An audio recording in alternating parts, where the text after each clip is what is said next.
Muy bien. El diencéfalo. Empezamos con el primer componente del cerebro, que es el diencéfalo, que es esta estructura, esta región que ven acá. ¿Ok? Es esta región que ven acá. Miren, aquí está el cerebro. Obviamente este es un corte sagital, un corte medio sagital en el cerebro. Y lo primero que uno ve en el cerebro, uno ve acá la corteza cerebral, ¿ven? La corteza cerebral se ve desde la cara interna. Y acá se ve una formación, una estructura. Este es el famoso cuerpo calloso. El famoso cuerpo calloso. ¿Qué es el cuerpo calloso? Es una masa de axones. Son axones, fibras nerviosas, cubiertas con mielina, mielínicas. Se ha contado alrededor de 10 millones de axones que forman este cuerpo calloso. Son axones, fibras nerviosas que están pasando de un hemisferio cerebral al otro, que están comunicando los dos hemisferios. ¿Me dejo entender? Los hemisferios cerebrales se comunican principalmente por medio del cuerpo calloso, que aquí lo ven. Este es el cuerpo calloso. ¿Correcto? El cuerpo calloso en este corte se describe en algunas partes. Por ejemplo, esto se llama pico. Pico. Esto se llama rodilla. Rodilla o rostrum del cuerpo calloso. Esto se llama tronco o cuerpo o tapete del cuerpo calloso. Y esto se llama rodete o esplenio del cuerpo calloso. ¿Ya? Pico, rodilla, cuerpo o tronco y rodete o esplenio. ¿Ya? Más fácil. ¿Me han entendido? Son las partes del cuerpo calloso. En el corte que se ve. ¿Pero qué es el cuerpo calloso? Son axones. Axones que están pasando del hemisferio derecho al izquierdo y viceversa. Está comunicando los dos. Y debajo del cuerpo calloso, esta estructura que ven acá, este conjunto de estructuras es el diencéfalo. ¿Ya? Asimismo ven ustedes acá, debajo del cuerpo calloso, acá esta es una membrana. Esta es una membrana que se llama el septum lucidum. Septum lucidum, así se le llama, esta membranita. Y debajo, esta formación que ven acá, esto es el llamado fornix. Fornix cerebral, el fornix. ¿Qué es el fornix? También es un conjunto de axones. Es un conjunto de axones que no pasan de un hemisferio a otro, no. Se mantienen en un solo lado. El fornix es un conjunto de axones que van del hipocampo, se originan en el hipocampo, que es una estructura profunda, el hipocampo, y van hacia el hipotálamo. El fornix es un conjunto de axones que van del hipocampo al hipotálamo. ¿Ya? Muy bien. Perfecto. Y debajo del fornix, específicamente, aquí está el diencéfalo. Entonces, por eso están sus límites. El límite superior, el fornix, y también estará el ventrículo lateral, es un espacio, hay una cavidad acá adentro que está encima del diencéfalo. El límite posterior inferior, el mesencéfalo. Aquí está el mesencéfalo, ¿ven? Está debajo y detrás del diencéfalo. El límite medial, es decir, hacia la línea media, acá hay un espacio que es el tercer ventrículo. Y el límite lateral, que está hacia el otro lado más profundo, la cápsula interna, el brazo posterior. Aquí lo vemos en otro corte. Este es un corte sagital. Este es un corte coronal. Un corte coronal. ¿Ya? Vértigo coronal. Aquí vemos nosotros. Aquí están los diencéfalos. El diencéfalo derecho, el diencéfalo izquierdo. ¿Correcto?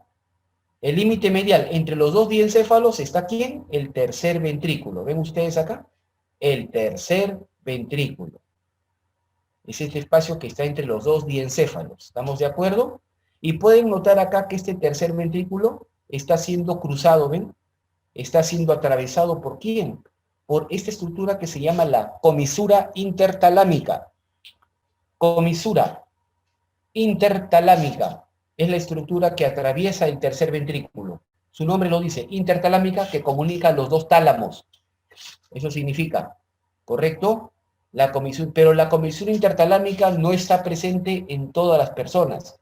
Lo tiene un 70% de la población nada más. En el 70% de las personas está la comisura intertalámica. Y se ha notado que la gran mayoría de estos son mujeres. En la mayoría de mujeres, en los varones es menos frecuente esta comisura, la comisura intertalámica, que cruza el tercer ventrículo uniendo a los dos tálamos, ¿correcto? Este espacio que está entre los dos diencéfalos, tercer ventrículo. Y lo que está cruzando acá, comisura intertalámica. Bastante claro. Ese es el límite medial del diencéfalo. El límite lateral es esta franja de sustancia blanca, ¿ven? Esta franja de sustancia blanca, este estrecho de sustancia blanca, esto es el brazo posterior de la cápsula interna. La cápsula es como un estrecho, como un pasaje de sustancia blanca. Vamos a ver más adelante eso. Arriba, ya les he dicho, está el fornix, y arriba estos son los ventrículos laterales. Los ventrículos laterales están encima del diencéfalo, ¿se dan cuenta? Muy bien, perfecto, ya está, ya lo tienen clarito. Bien, ¿cuáles son los componentes del diencéfalo? ¿Cómo se divide el diencéfalo? Se divide en 5 componentes: tálamo, hipotálamo, subtálamo, epitálamo y metatálamo, ¿ya? El tálamo, el hipo, el sub, el epi y el meta. No se olviden, son los 5 componentes del diencéfalo. Empezamos con el primero, el tálamo. Es el más grande de todos, el más voluminoso. 4/5 partes del diencéfalo. 80% del diencéfalo es el tálamo. Es esta formación, ¿ven? Que tiene forma de un huevo. Forma de un huevo. Ya, no se puede decir así, ya, díganlo más elegante. Forma ovoide. ¿Ya? Forma ovoide. O sea, en forma de huevo, pues. Pero más elegante es una forma ovoide. ¿Estamos de acuerdo? Tiene forma de un huevito con un polo anterior, un extremo anterior, y un polo posterior o extremo posterior. ¿Correcto? El polo anterior se llama tubérculo anterior del tálamo. El polo posterior se le llama tubérculo posterior, o también se le llama, mírenme, este nombre, pulvinar. Pulvinar. ¿Qué cosa es el pulvinar en el cerebro? El pulvinar es el tubérculo posterior del tálamo. Así de simple. ¿Ok? Este es el tálamo, su tubérculo anterior, y atrás su tubérculo posterior que se llama pulvinar. Muy bien, facilito.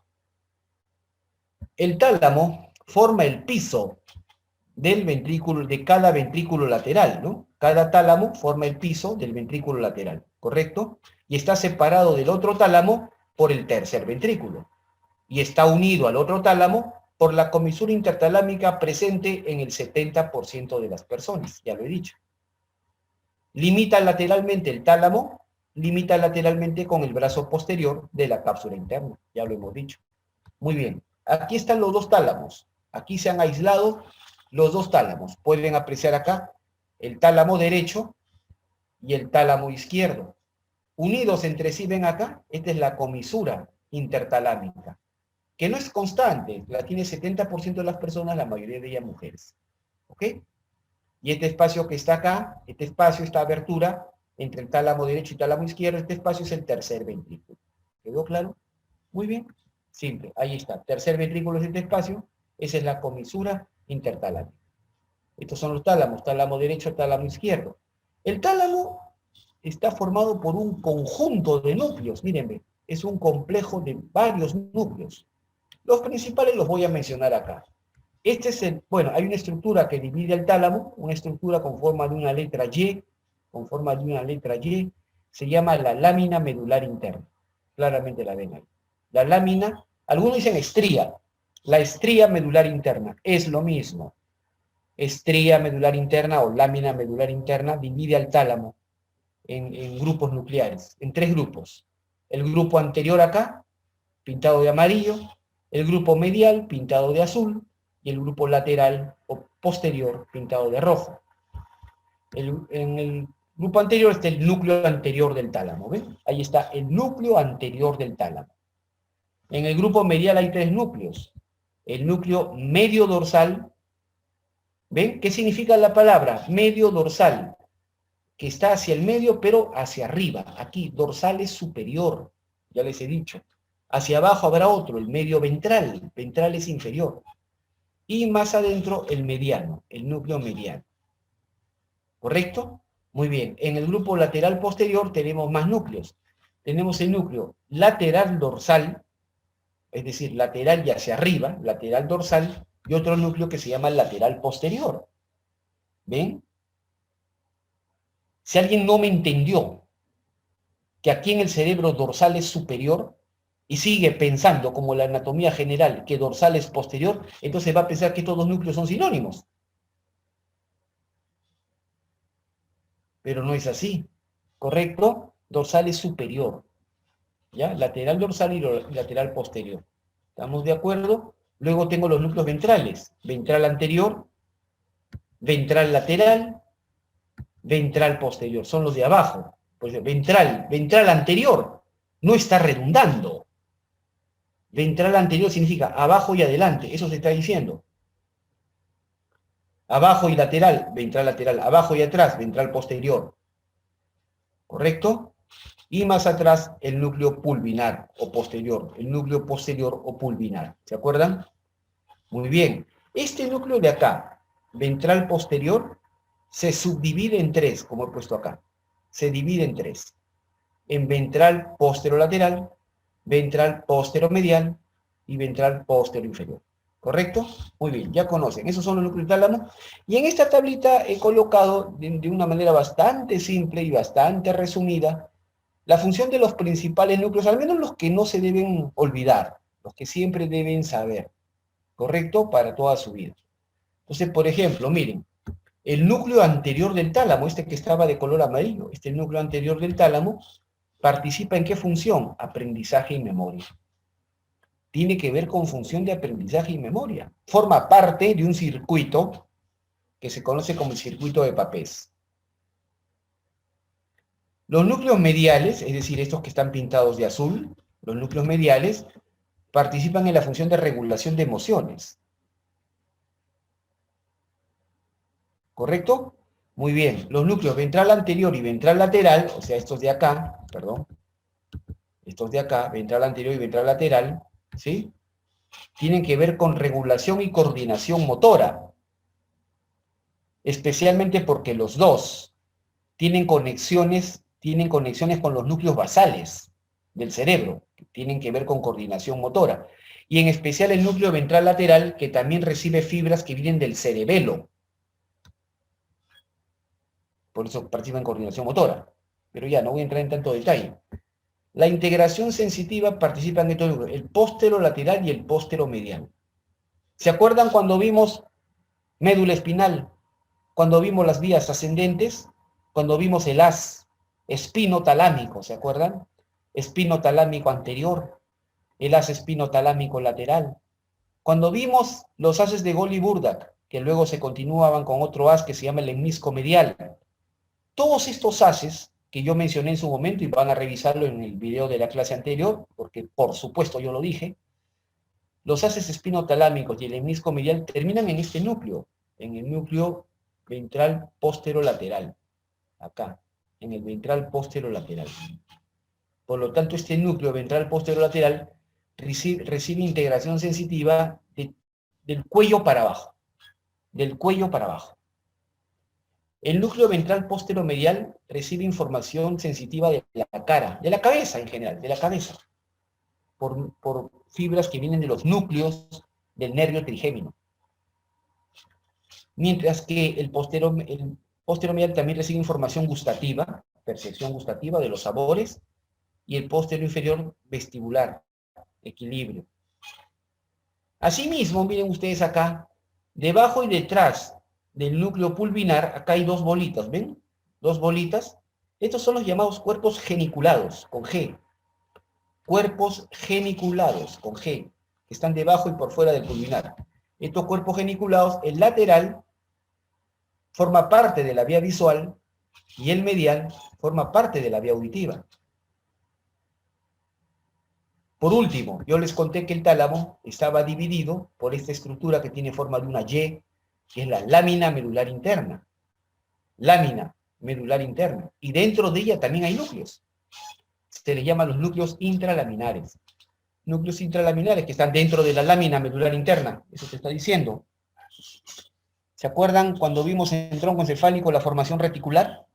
La formación reticular, que lo vimos al final de la clase de tronco encefálico. Y les dije, estaba el SARA, Sistema Activador Reticular Ascendente, que activa la corteza cerebral para el mantenimiento de la conciencia. De la conciencia. ¿Ok? No lo olviden. Y esas son las funciones principales de algunos de los núcleos del tálamo, para que por lo menos siempre tengan presente esto. ¿Ok? Bien, pasamos al otro componente, el hipotálamo. El hipotálamo está localizado por debajo, por delante y por dentro, o sea, inferior, anterior y medial al tálamo. Aquí está. Este de acá es el tálamo con forma de un huevo o forma ovoide, como dicen, forma ovoide, y debajo, aquí, debajo y por delante, este es el hipotálamo, ¿ven? Este es el hipotálamo. En esta vista se aprecia un surquito. Hay un surco que separa el tálamo del hipotálamo, ¿lo ven? Ese se llama el surco hipotalámico de Monro. Surco hipotalámico de Monro. Monro, M-O-N-R-O. Monro, nada más. No es Monroe, no es Monroy, no, Monro, así como suena. M-O-N-R-O. El surco hipotalámico de Monro separa tálamo del hipotálamo. ¿Correcto? Muy bien. El hipotálamo es una estructura bastante pequeña. Pesa alrededor de 4 gramitos, nada más. O sea, más o menos alrededor del 1% del peso del cerebro. Menos, perdón, menos. ¿No? A ver, los leo. ¿Cuánto pesa el cerebro? A ver si se acuerdan. ¿Cuánto pesa el cerebro? ¿Y cuánto sería el 1%?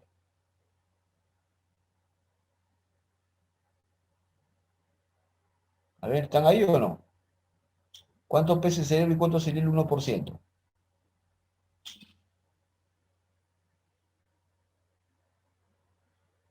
¿No? Es decir, el 1% del cerebro, el cerebro pesa 1400 gramos. 1400 gramos. El 1% es 14 gramos. El 1% es 14 gramos. ¿Correcto? Le saca los dos ceros al 1400 si tienes el 1%. ¿Ya? 14 gramos. Y esto pesa 4 gramos, o sea, pesa prácticamente un tercio del 1%. Un tercio del 1%. Es decir, el hipotálamo pesa un tercio del 1%. 4 gramos. O sea, ponderalmente hablando, es bastante pequeño. Sin embargo, es sumamente poderoso, fisiológicamente hablando, el hipotálamo. ¿Ok? Junto con el tálamo y el hipotálamo, ambos forman las paredes laterales del tercer ventrículo. Y está separado y anestesiado por el surco hipotalámico de Monro. Muy bien.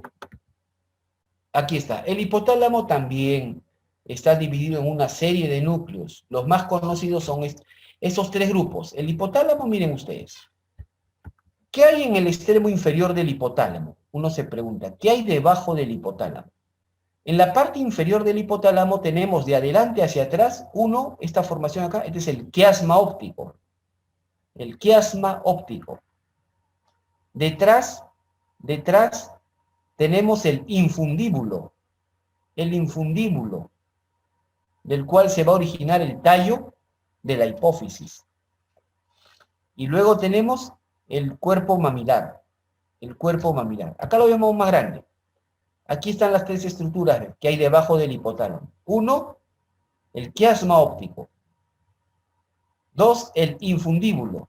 En anatomía, el término infundibulum significa en forma de embudo. Eso significa. Infundibular es en forma de embudo. ¿Ya? Y efectivamente, acá hay una región que parece un embudo, y de ahí se va a originar el tallo de la glándula hipófisis. Y finalmente aquí atrás tenemos el cuerpo mamilar. Entonces, por eso se divide al hipotálamo en tres regiones, de adelante para atrás. Región anterior, supraóptica, es decir, que esté encima del quiasma óptico. Región media, infundibular. Y región posterior, mamilar. Y ahí, esos son los núcleos que hay en cada región. 10 núcleos básicos que no deben olvidar. Núcleo preóptico, anterior, supraquiasmático, supraóptico, paraventricular. Región media, dorsolateral, ventromedial, infundibular o arcuato. Y finalmente, región posterior, el núcleo posterior y el núcleo mamilar. ¿Ok? Nada más. Y aquí están los principales núcleos con las funciones más conocidas del hipotálamo. ¿Ok? Los más sencillos. Por ejemplo, el hipotálamo está conectado con la glándula hipófisis por medio del tallo, ¿no? Por medio del tallo hipofisiario, el hipotálamo se comunica con la glándula hipófisis y ejerce sobre ella cierto control. La glándula hipófisis tiene dos lóbulos. Un lóbulo anterior, conocido clásicamente como adenohipófisis, y un lóbulo posterior, conocido clásicamente como neurohipófisis. Lóbulo anterior, anterior, adenohipófisis, posterior, neurohipófisis. ¿Correcto? El lóbulo anterior, adenohipófisis, posee células que producen hormonas. Es decir, el lóbulo anterior puede producir sus propias hormonas. Sin embargo, eso no significa que el hipotálamo no puede ejercer influencia sobre él. Claro que sí. El hipotálamo libera una serie de sustancias que estimulan a la adenohipófisis para que ésta produzca sus propias hormonas, o en todo caso para que las inhiba. ¿Me dejo entender? Muy bien. Es por eso que dice acá regulación de la adenohipófisis. Los dos núcleos principales del hipotálamo, el núcleo infundibular o arcuato y el núcleo preóptico, son núcleos del hipotálamo que ejercen influencia sobre la adenohipófisis para la producción o inhibición de las hormonas que éste produce. Por otro lado, la neurohipófisis, es decir, el lóbulo posterior de la glándula hipófisis, este no posee células productoras de hormonas. La neurohipófisis por sí sola no produce hormonas. Acuérdate, neurohipófisis no produce hormonas. Pero, ¿qué ocurre? Hay dos hormonas que bajan del hipotálamo y se almacenan en la neurohipófisis para su liberación. ¿Correcto? Esas dos hormonas son la famosa hormona vasopresina, o también llamada antidiurética, y la otra es la hormona oxitocina. Son esas dos hormonas, antidiurética o vasopresina y oxitocina, básicamente, ¿correcto? Son las dos hormonas que produce el hipotálamo y que las va a almacenar en la neurohipófisis. Y aquí está, precisamente. ¿Cuáles son los núcleos del hipotálamo que producen estas hormonas? Vasopresina o antidiurética y oxitocina son los núcleos supraóptico y el paraventricular. En el mismo orden, el supraóptico produce principalmente vasopresina o antidiurética. También produce oxitocina, pero la proporción de vasopresina es mucho mayor en el núcleo supraóptico. En cambio, el paraventricular es al revés, produce principalmente oxitocina. ¿Correcto? Muy bien, no lo olviden. Y bien, luego, la región posterior del hipotálamo, los núcleos posteriores del hipotálamo, participan en la retención del calor corporal. Por ejemplo, en la producción, por ejemplo, el termostato, es decir, la producción de calor, de fiebre, está en la región posterior del hipotálamo. Y asimismo, centro de coordinación simpática. Estimula el sistema simpático. La región anterior, más bien centro de pérdida de calor corporal, centro regulador del calor, centro liberador de calor. ¿Cómo libera uno calor? Sudando, suda, hiperventila, la piel produce vasodilatación cutánea, ¿no? Cuando uno se pone caliente, cuando hace mucho calor, uno se pone rojo, comienza a sudar, comienza a hiperventilar. Entonces la sudoración, la vasodilatación cutánea, la hiperventilación son producidas por esta región, porque así liberas calor. ¿Cómo produces calor? Más bien, al revés. Cuando estás con mucho frío, ¿cómo produces calor? Los temblores tiritando, la piel de gallina, ¿correcto? Muy bien, se produce vasoconstricción cutánea y vasodilatación profunda, etcétera, ¿no? Hay una serie de formaciones ahí. Entonces, la región anterior libera calor y además estimula el sistema parasimpático. El núcleo dorsolateral es el centro de estímulo del apetito, generador del apetito, dorsolateral, apetito y sed, por si acaso, los dos. El ventromedial, centro de la saciedad, inhibidor del apetito, el que te da la sensación de llenura, ¿correcto? Y además también regulación de la conducta agresiva. La región posterior es inductor de conducta agresiva. Aunque honestamente hablando, sinceramente hablando, yo que manejo textos de neurociencias, les comento que esto de la regulación agresiva se ha visto en experimentos con animales, pero no se ha llegado a comprobar plenamente en el humano. ¿Ya? Por si acaso. Muy bien.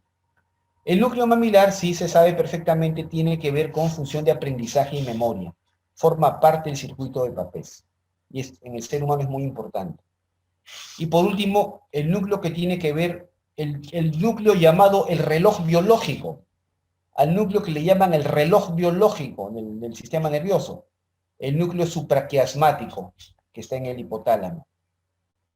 Él es el que tiene que ver con la regulación del ritmo circadiano de sueño-vigilia. De sueño-vigilia. ¿Qué hace este núcleo? Induce al sueño. Este núcleo induce al sueño. Inductor del sueño. ¿Correcto? Muy bien, ya saben. Perfecto.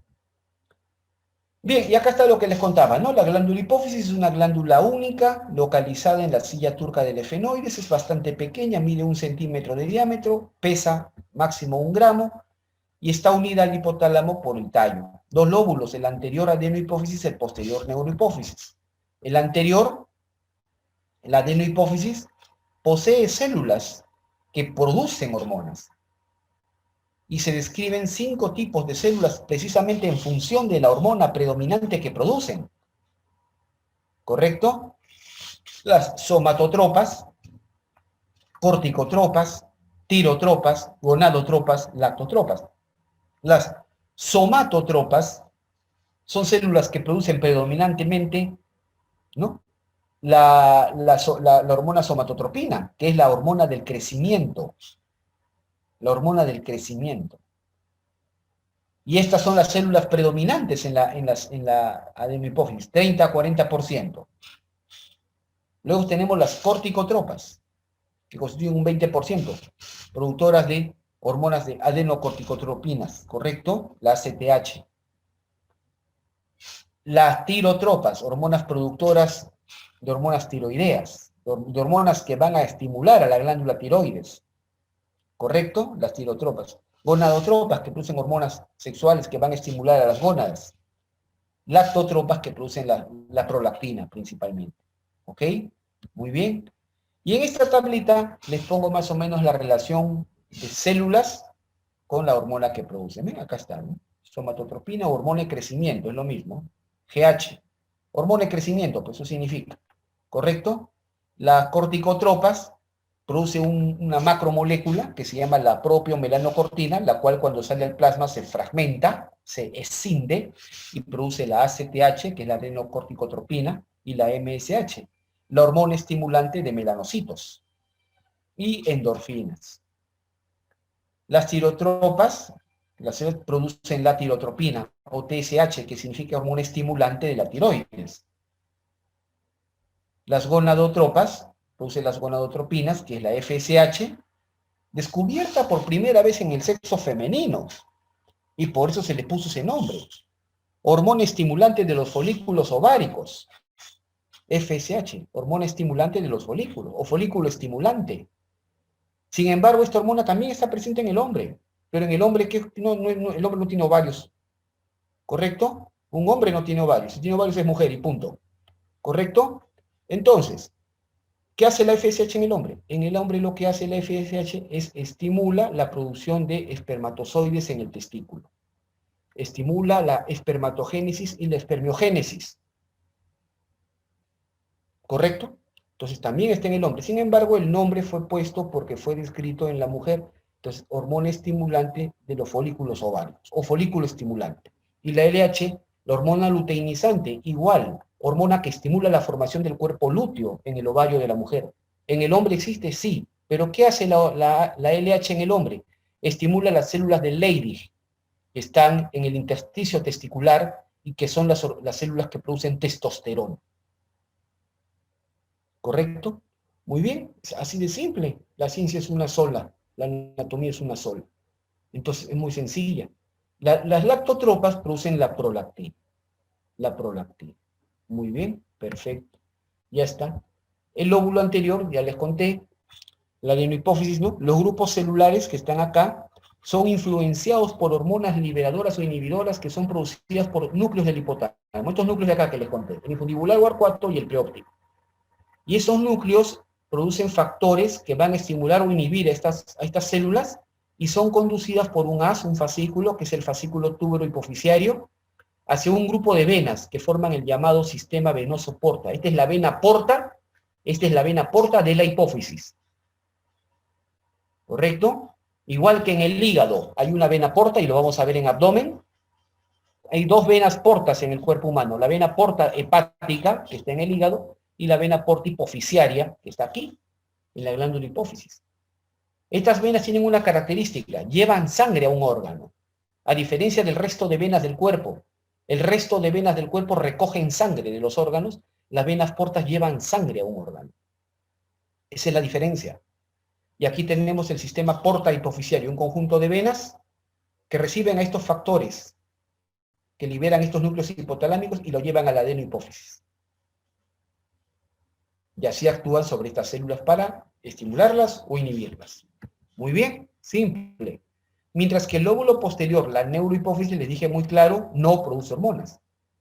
Y estos dos núcleos de acá producen estas dos hormonas, la antidiurética o vasopresina y la oxitocina, que son conducidas por este fascículo hipotálamo hipofisiario hacia la neurohipófisis, donde se almacenan. Pero siempre, nunca te olvides, este es un error frecuente. ¿Dónde se produce la hormona antidiurética? No se produce en la hipófisis, no, y menos en la neuro, se produce en el hipotálamo.